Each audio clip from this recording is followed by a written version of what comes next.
BA part second में भूगोल का प्रथम प्रश्न पत्र संसाधन भूगोल है और इसमें आज हम मृदा संसाधन के बारे में, सोयल रिसोर्स के बारे में अध्ययन करेंगे।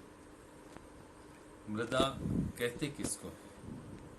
तो बेनेट के अनुसार भूपृष्ठ पर स्थित असंगठित पदार्थों की ऊपरी परत जो मूल चट्टानों तथा वनस्पति के योग से बनती है उसे मिट्टी या मृदा कहा जाता है। ये जो मृदा है ये पृथ्वी तल पर कृषि उत्पादन इसके ऊपर प्रत्यक्ष रूप से आधारित है।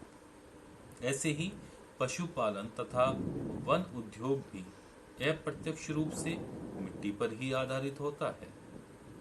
मिट्टी द्वारा उत्पादन के व्यवसायों में विश्व की लगभग 80% जनसंख्या लगी हुई है। अब मिट्टी का निर्माण होता कैसे है? जो मिट्टी का निर्माण है उसका मौलिक तत्व है मूल चट्टान। मूल चट्टान पर अपक्षयापर्दन के प्रभाव से चट्टान चूर्ण प्राप्त होता है। प्राकृतिक रूप से इसमें जैविक तत्व यानी ह्यूमस मिलता जाता है और लंबे समय में जलवायु के प्रभाव से इन सब के संयोग द्वारा मृदा का निर्माण होता है। मृदा निर्माण को प्रभावित करने वाले कौन कौन से कारक हैं? तो ये कारक हैं मूल पदार्थ, जैविक तत्व, जलवायु, उच्चावच तथा समय। मूल पदार्थ से भाव है कि जो भी मौलिक चट्टान होती है उसका प्रभाव उस मिट्टी के ऊपर अवश्य पड़ता है। दूसरा है जैविक तत्व। तो जितने भी पेड़ पौधे हैं, वनस्पति हैं या जीव जंतु हैं, ये भी मिट्टी के निर्माण को प्रभावित करते हैं। जलवायु। जलवायु या क्लाइमेट मृदा निर्माण का सक्रिय कारक है।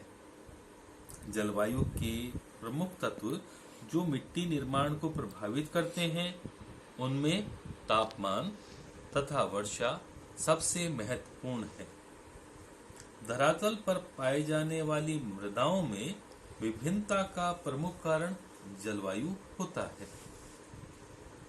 उच्चावच।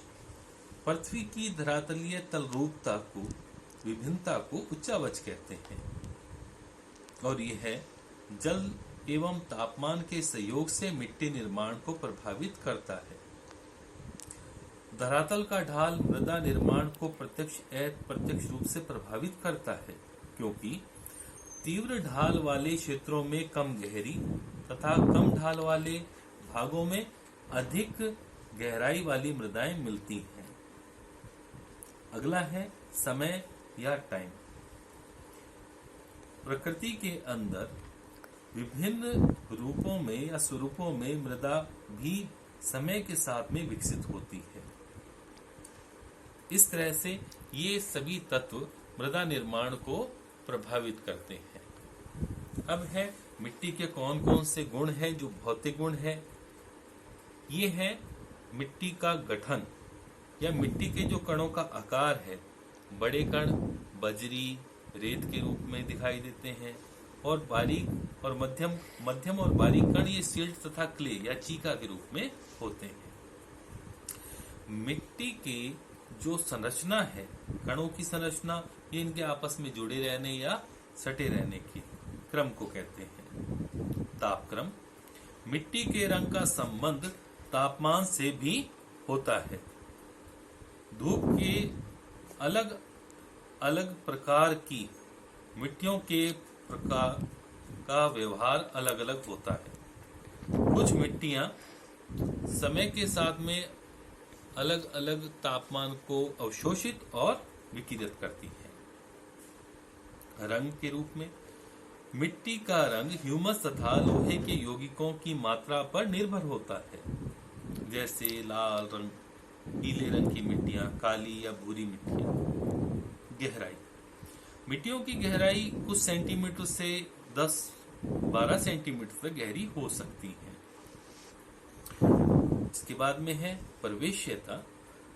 यानी कि जो भी मिट्टी होती है उसकी जड़ों में कितनी गहराई तक पौधे की जड़ प्रवेश कर सकती है।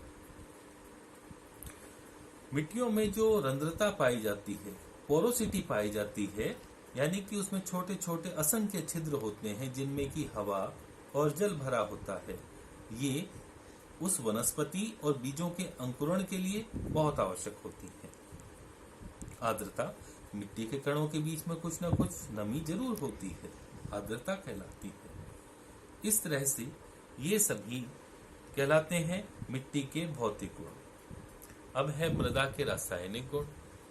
इसमें मिट्टी में जो भी मात्र शैल है, उसके जो भी खनिज हैं, उनका क्या अनुपात है, ये उसके रासायनिक गुण को निर्धारित करता है। मिट्टी में जो घुलनशील तत्व हैं, जैसे कि कार्बोनेट है या दूसरे कुछ लवण हैं, वो उसके रासायनिक गुण को निर्धारित करते हैं। अगला है मिट्टी का पीएच का मान। हम जानते हैं कि पीएच का मान अगर कम होता है तो एसिडिक यानी कि अम्लीय मिट्टियां होती हैं, 7 से अधिक होता है तो क्षारीयता के गुण को बताती है। इस तरह से मिट्टी का कोई भी तत्व यानी कि अम्ल और क्षार के रूप में इस प्रकार से मिट्टी के गुण को बताता है।